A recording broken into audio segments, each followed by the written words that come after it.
So I'm here today with Chris Barton. Chris, how are you? I'm doing great, thanks. How are you doing? We just had your cat, and he's now gone, and I'm quite disappointed. But Yeah, the cat might make appearances once in a while here. Yeah. listen, kind of, I've been very excited to talk, and I think I've got to start with just a personal question. Kind of, Shazam to me still is one of those few remaining original apps or anything like that where still it's like, how does this work? How does it happen? I suppose my question, like, do you think that it actually gets the recognition of how clever it actually is? Or are you deep down, you're slightly disappointed that now we just take it as something which just works? Yeah, one of the things that we realized once we created Shazam is that we had created something that people thought of as magic, and it Yeah. actually became a core value really in everything that Shazam did. Is how can we create magical experiences? It was just shocking to consumers that a phone could do this with just sound. And the way we did it is one of the earliest versions of artificial intelligence, actually simulating what a human brain normally has to do, but with computers. Yeah, I mean, it's that wow factor, that delight factor that makes delivering Shazam to people so great, and it's honestly what led to such massive adoption with 2 billion downloads. It's all those downloads came from people telling each other about it because they couldn't believe how delightful it was. So yeah, people now take it, they just walk around with it and they just assume it's going to work, but yeah, it's pretty fun to deliver. I didn't expect to go down this route, but I suppose I have to ask off the back of that. So kind of with obviously chat and kind of GPT kind of out there and everything going on with it,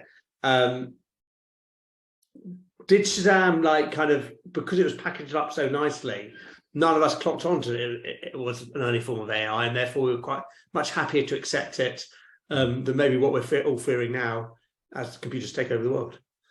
Yeah. Well, no, back then people just didn't realize it was AI. They just thought it was magic. And really the definition of AI, by the way, is just when a computer is doing something that normally you would expect a human brain to have to do. And then there's many different ways of implementing AI, including machine learning, and now some of the new language models that ChatGPT is using. Those are the different variations on it. But yeah, at the time Shazam launched, people didn't think of it as AI. They just thought of magic almost. How is this working? So let me ask, listen, kind of, you've been involved in lots of mobile apps and startups, and you talk very openly about kind of successes and failures and what you need to be doing alongside a lot in order to achieve success. How have you come to this place where that kind of you're happy to discuss so openly? Kind of a lot of people talk about only how they've had this amazing career path and they've achieved everything that you've achieved, but to be talking about the failures as much, is that part of your innate being, or is that something you've learned to do? Speaking about failures, is that what you said? Yeah, exactly. Oh, yeah, I mean, actually, one of the core focuses that I like to zoom in on is sort of like how you overcome these hurdles and these challenges, because it's these challenges, these hurdles that you often don't expect that come in between the grand vision that you have and where you are, and essentially they're all sort of pending failures and pending, they're all reasons that you might have to divert course and concede to give up on what your original plan was. So that's actually a huge part of my story. Is it's actually the unexpectedly difficult things we had to do for Shazam that make it into a very fascinating story and draw out the lessons of persistence and real incredible focus and different ways of thinking to overcome some of these challenges. How are you gonna deal with the fact, for example, how did we deal with the fact there was no digital music database and we needed one to create Shazam, and there was no search engine and we had to create a search engine from scratch, much like Google, a bunch of parallel processing PCs that form a supercomputer. And how would we deal with the fact that venture capitalists didn't want to give us money because the world was collapsing? So just a whole variety of challenges, and I think these are faced really with any company that's trying to create things. Is all these challenges that prevent you from getting to where you want to get to, but there are ways to get through them, and it usually comes through creativity and sort of mini innovations to find your way there. And that's a big part of the story, and it's a big part of the lessons that I draw. I coined a term, creative persistence, and it's not just kind of banging your head against a brick wall until you get through it, but it's actually really thinking outside the box and coming up with unique approaches to solve these problems along the way, as while you're also being persistent. And were you conscious about doing this at the time, or was it just something you did in order to get to the next step, to the next hurdle? You know, looking, I mean, it came naturally because I was I've always just been a creative thinker. I mean, one of the things I like to talk about is that, I actually started with my own personal struggles because I was dyslexic, undiagnosed dyslexic. So in my first year at university at Berkeley, I almost failed out because I had real challenges with the academics. And I had these challenges all the way from childhood.